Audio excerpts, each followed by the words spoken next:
नमस्कार विद्यार्थी मित्रांनो, आजच्या भागामध्ये आपण संख्येची स्थानिक किंमत, दर्शनी किंमत आणि विस्तारित रूप याचा अभ्यास करणार आहोत. म्हणजेच face value, place value of a digit and expanded form of a number. काही उदाहरणांच्या माध्यमातून समजून घेऊया. सर्वप्रथम या ठिकाणी एक संख्या लिहिलेली आहे मी. आपण मागच्या भागामध्ये संख्या वाचायची कशी हे शिकलो, संख्येचं वाचन आणि लेखन शिकलो. सर्वप्रथम आपण काय करतो, शेवटून 3 घरं आहेत त्या ठिकाणी कॉमा द्यायचा. पुन्हा 2 घरानंतर 2 प्लेस नंतर आपण कॉमा देणार, पुन्हा 2 प्लेस कॉमा आणि जे उरलं ते किंवा 1 प्लेस. पहिला गट आपला फक्त 3चा असणार आहे, नंतरच्या प्रत्येक गट हा 2-2-2चा असणार आहे. आपण UTH नंतर या गटाला आपण TH म्हटलं म्हणजे 1000, नंतर या गटाला आपण L म्हटलं होतं म्हणजे लॅक, आणि हा गट होता आपला क्रोरचा. म्हणून ही संख्या होईल 7,32,14,658. मराठीत आपण ए द श या गटाला म्हटलं होतं ह, हा गट होता ला आणि हा को म्हणजे 7,32,14,658 ही ती संख्या आहे. संख्या वाचन आपण पाहिलं, बरेच त्याचे उदाहरणे पाहिले, होमवर्क सोडवला. आता फेस व्हॅल्यू काय आहे ते आपण बघूया. फेस व्हॅल्यू म्हणजे जी किंमत दिसते ती. उदाहरणार्थ मला जर कोणी 7ची किंमत विचारली, फेस व्हॅल्यू किंवा दर्शनी किंमत, 7ची दर्शनी किंमत 7, या 3ची विचारली तर 3, 2ची दर्शनी किंमत 2, 1ची दर्शनी किंमत 1, 4ची दर्शनी किंमत 4, 6ची दर्शनी किंमत 6, 5ची दर्शनी किंमत 5 आणि 8ची दर्शनी किंमत 8. म्हणजेच काय, प्रत्येक अंकाची दर्शनी किंमत ही जी दिसते तीच आहे, दुसरे त्याच्यामध्ये फरक झालेला नाही. किंवा फेस व्हॅल्यू म्हणजे काय, तर आपण एक एक अंकाची फेस व्हॅल्यू बघूया.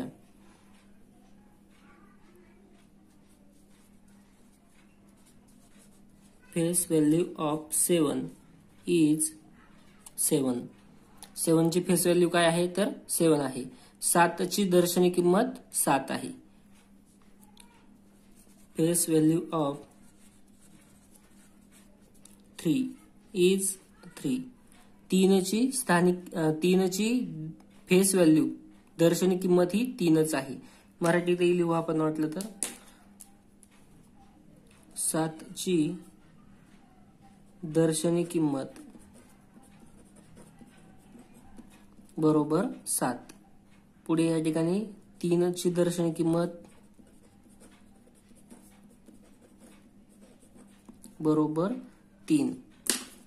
पुढे 7 झाला, 3 झाला, आता 2. Face value of 2 is 2.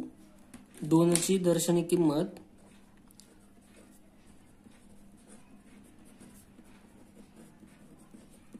दोन आहे. या पद्धतीने आपल्याला पुढच्या अंकांचं लिहिता येईल. हे मी face value of 1 is 1, face value of 4 is 4, face value of 6 is 6, face value of 5 is 5. 5ची फेस व्हॅल्यू 5च आहे. प्रत्येक अंकाची फेस व्हॅल्यू ही जी दिसते तीच असते. म्हणजेच फेस व्हॅल्यू ऑफ 8 इज 8. मराठीमध्ये 2ची दर्शनी किंमत 2, 1ची दर्शनी किंमत, 1ची दर्शनी किंमत ही 1च असणार आहे.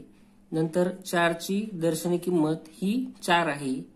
6ची दर्शनी किंमत ही 6च आहे. 5ची दर्शनी किंमत ही 5 आहे आणि 8ची दर्शनी किंमत ही 8 आहे. अशा पद्धतीने आपल्याला दर्शनी किंमत समजून घेता येईल. त्यानंतर आहे प्लेस व्हॅल्यू. प्रत्येक अंकाची त्याच्या प्लेसनुसार आपल्याला व्हॅल्यू ठरवायची आहे.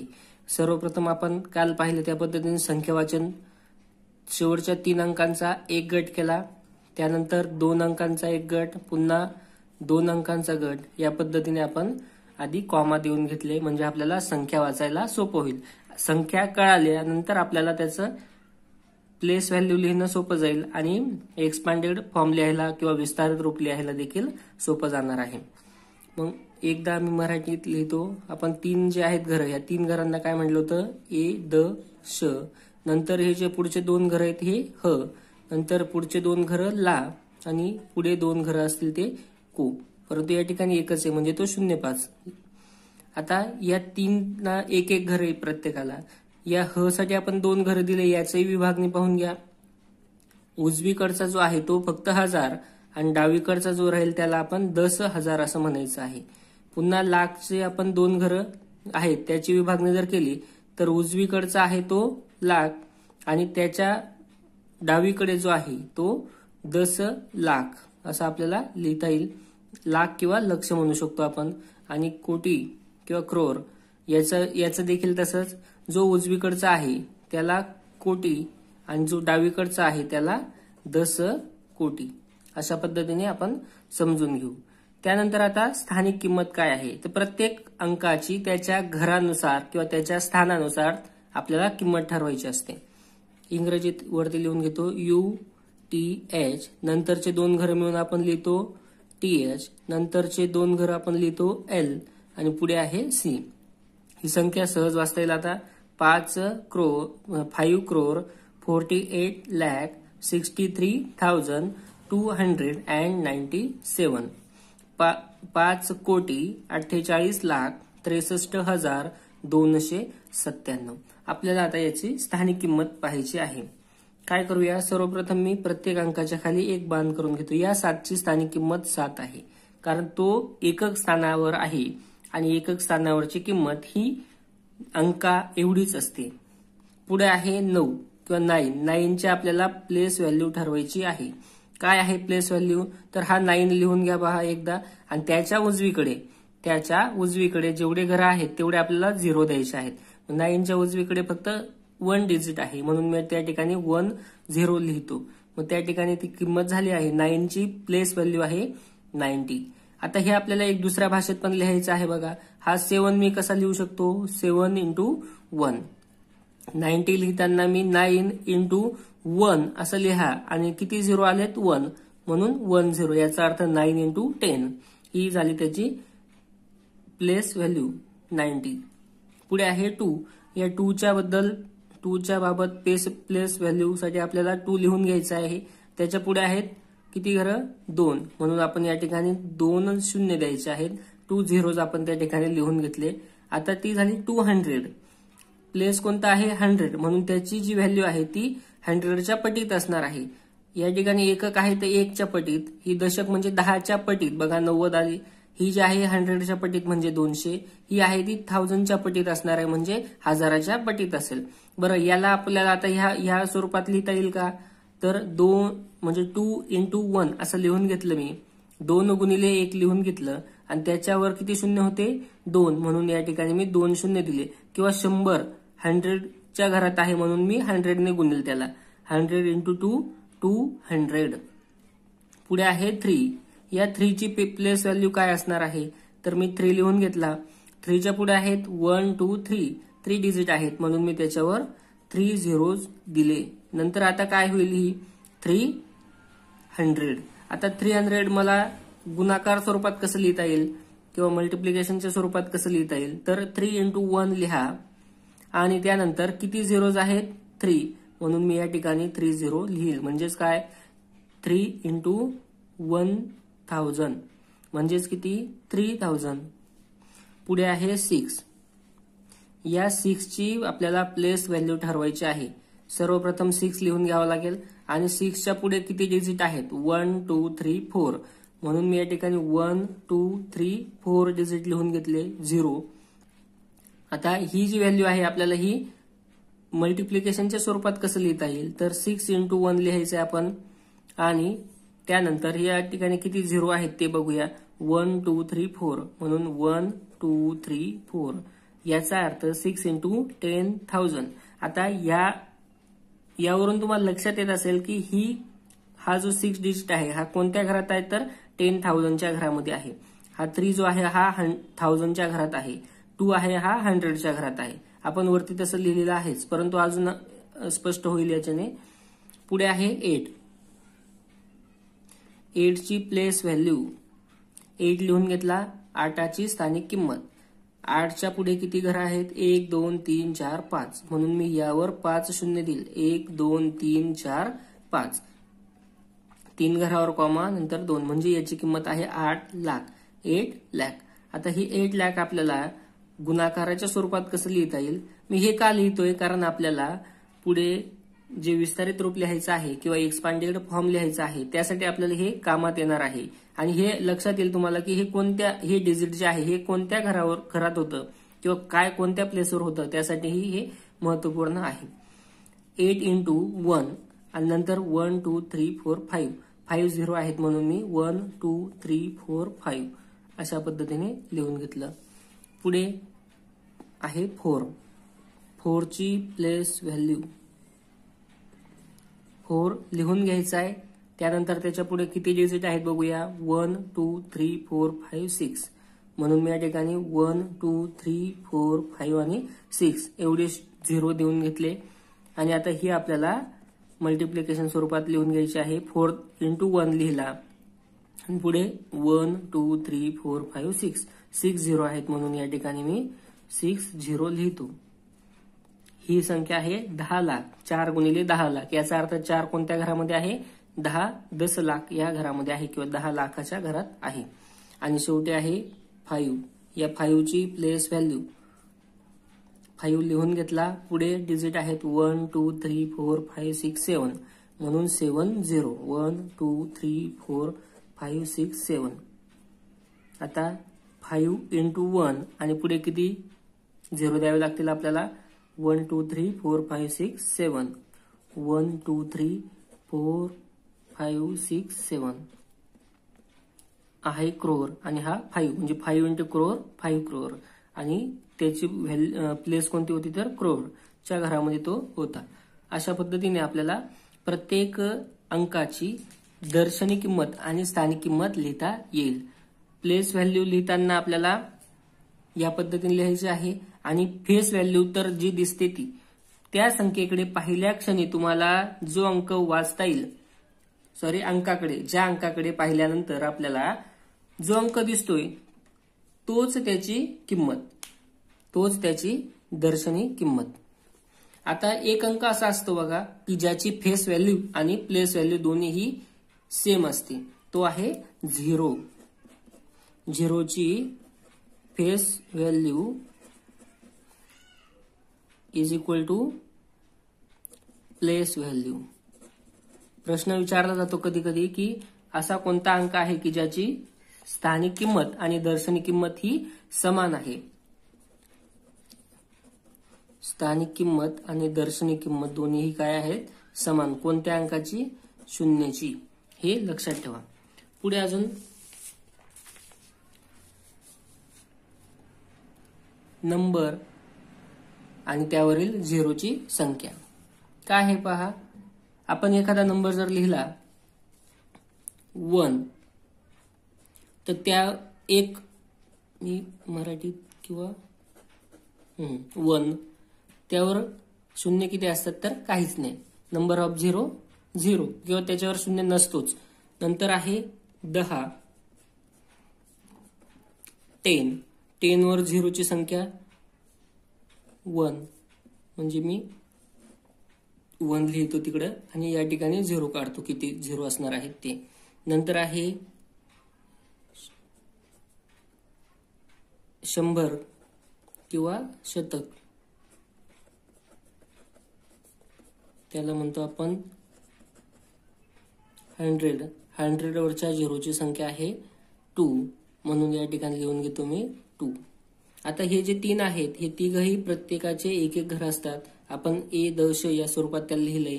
नंतर आहे आपला 2 घर, कोणाचे? 1000. त्याच्यावर असतात 3 झिरो, 1000 म्हणजे 1000. त्याच्यावर आहेत 3 झिरो. नंतर पुढचा भाग आहे 2 घर, लाख. त्याच्यावर असतात 5 झिरोज आणि पुढे आहे कोटी किंवा क्रोर, त्याच्यावर असतात 7 झिरो. Number of zeros 7. हे एवढं लक्षात आल्यानंतर आपण कोणत्याही संख्येचं विस्तारित रूप सहज लिहू शकतो. सर्वप्रथम 1 वर 1 डिजिट नंबर असेल किंवा 1 त्याच्यावर 0 नाहीये. नंतर 10 10 त्याच्यावर 1 झिरो असतो. 10 वर 100 लिहिला आपण तर त्याच्यावर झिरोची संख्या असते 2. 1000 लिहिला तर त्याच्यावरची झिरोची संख्या 3. आणि मी अजून एक घर करतो या ठिकाणी 10,000 किंवा 10,000 म्हणजेच 10,000. आता मला सांगा 1000 वरचे शून्य किती? 3. आणि हा 10. 3 शून्य आणि 10 वरचा 1 असे किती शून्य असतील याच्यावर? 4. म्हणून 10,000वर शून्याची संख्या आहे 4. लाख वरचे 5 झिरोज आणि मी जर म्हटलं 10 लाख किंवा 10 लाख तर झिरोची संख्या किती येईल या ठिकाणी? ही 5 आणि 10 वरचा 1 म्हणजे 6 झिरोज. या ठिकाणी येतील 6 झिरो. कोटीवरचे झिरो आपल्याला माहिती आहेत 7. तर 10 कोटी किंवा 10 कोटीवरचे झिरो किती येतील? 10 कोटी किंवा 10 क्रोर वरचे झिरो किती? तर कोटीवरचे 7 आणि हा 10 वरचा 1 म्हणजे असे 7 + 1 म्हणजे 8 झिरोज या ठिकाणी येणार आहेत.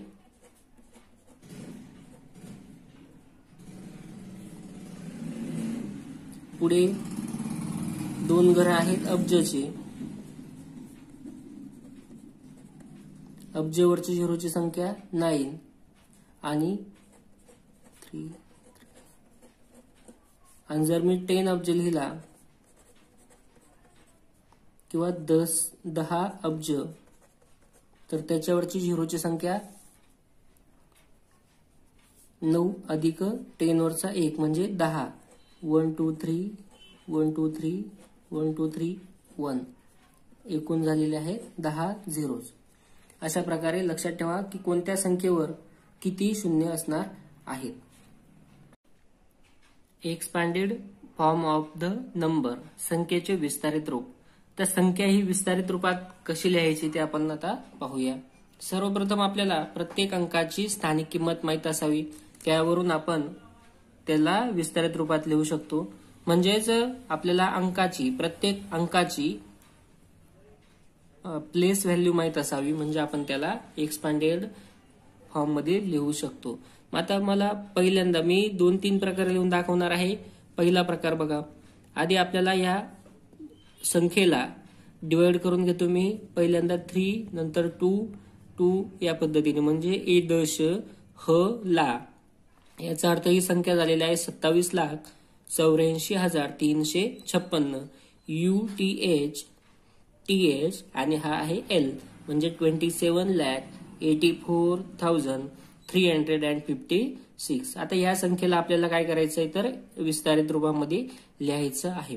सर्वप्रथम विस्तारित रूपात लिहिणे म्हणजे काय तर या प्रत्येकाची स्थानिक किंमत आपल्याला प्लस प्लस करून लिहायची आहे. समोर बेरजेच्या स्वरूपात लिहायची आहे.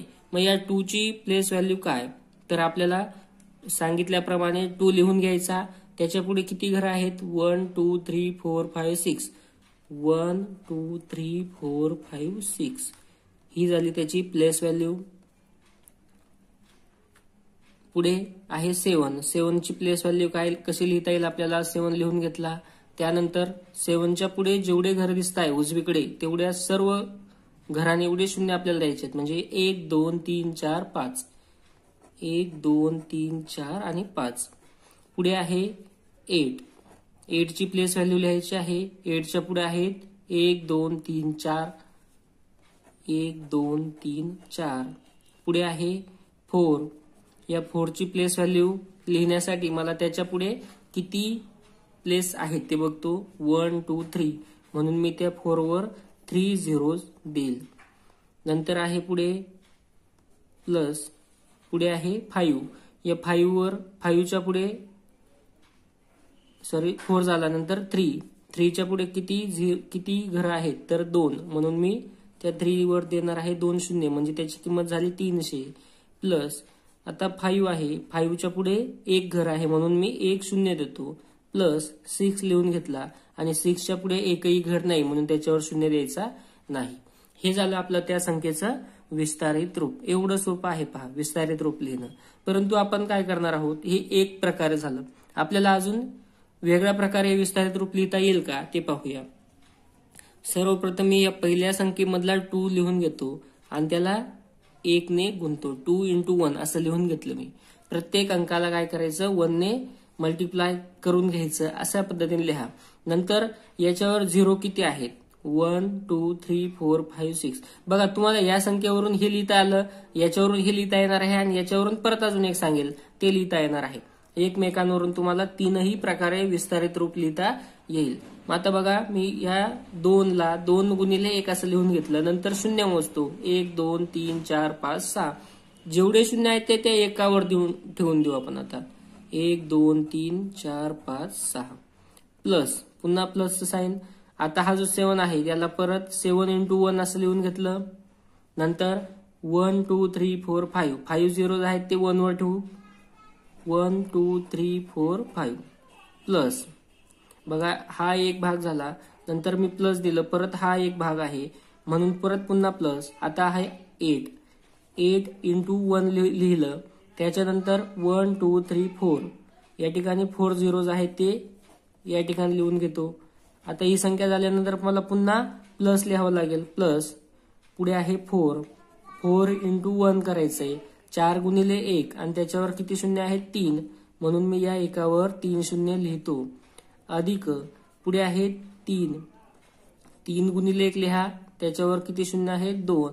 म्हणून मी 2 शून्य देतो. पुन्हा 5 गुणिले 1, 5वर आहेत शून्य 1 म्हणून या एकावर 1 शून्य येईल. आणि आता शेवटी 6 गुणिले 1, परंतु या 6वर शून्य नाहीत म्हणून मी या ठिकाणी एकावर सुद्धा शून्य देणार नाही. अशा पद्धतीने आपण हा एक स्वतंत्र गट आहे, हा गट आहे आणि मधी प्लस साईन आलं म्हणजेच त्या ठिकाणापासून वेगळ्या पदाला सुरुवात झालेली आहे. मी अंडरलाईन करून दाखवलंय की हे एक पद आहे म्हणजे एक संख्या आहे.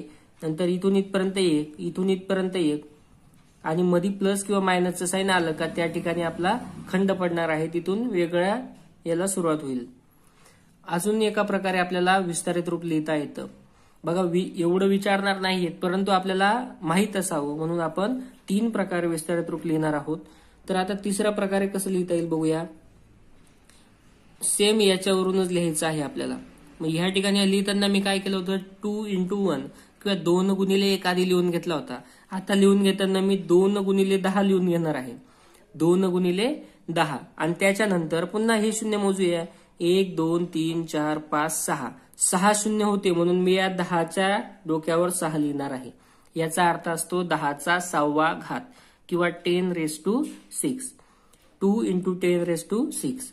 नंतर प्लस आता मी पुन्हा काय करेल, 7 गुणिले 10 लिहून घेईल किंवा 7 into 10 लिहून घ्यायचं आधी आणि पुन्हा 1 2 3 4 5. झिरोची संख्या आहे 5 म्हणून मी याच्या डोक्यावर लिहितो 5 म्हणजे 10चा 5वा घात. प्लस 8 आहे, 8 गुणिले 10 लिहून घेतो. नंतर 1 2 3 4 झिरो होते म्हणून मी याच्या डोक्यावर लिहितो 4. 8 into 10⁴. प्लस आता पुढे 4 into 10 हे लिहून घेतलं आणि 1 2 3 शून्य असल्याने आपण त्याच्या डोक्यावर लिहिणार आहोत 3.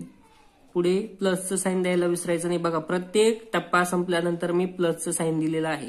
नंतर आता आहे 3 into 10 आणि या ठिकाणी 2 झिरो आहेत म्हणून मी त्याच्या डोक्यावर लिहितो 2. नंतर पुढे प्लस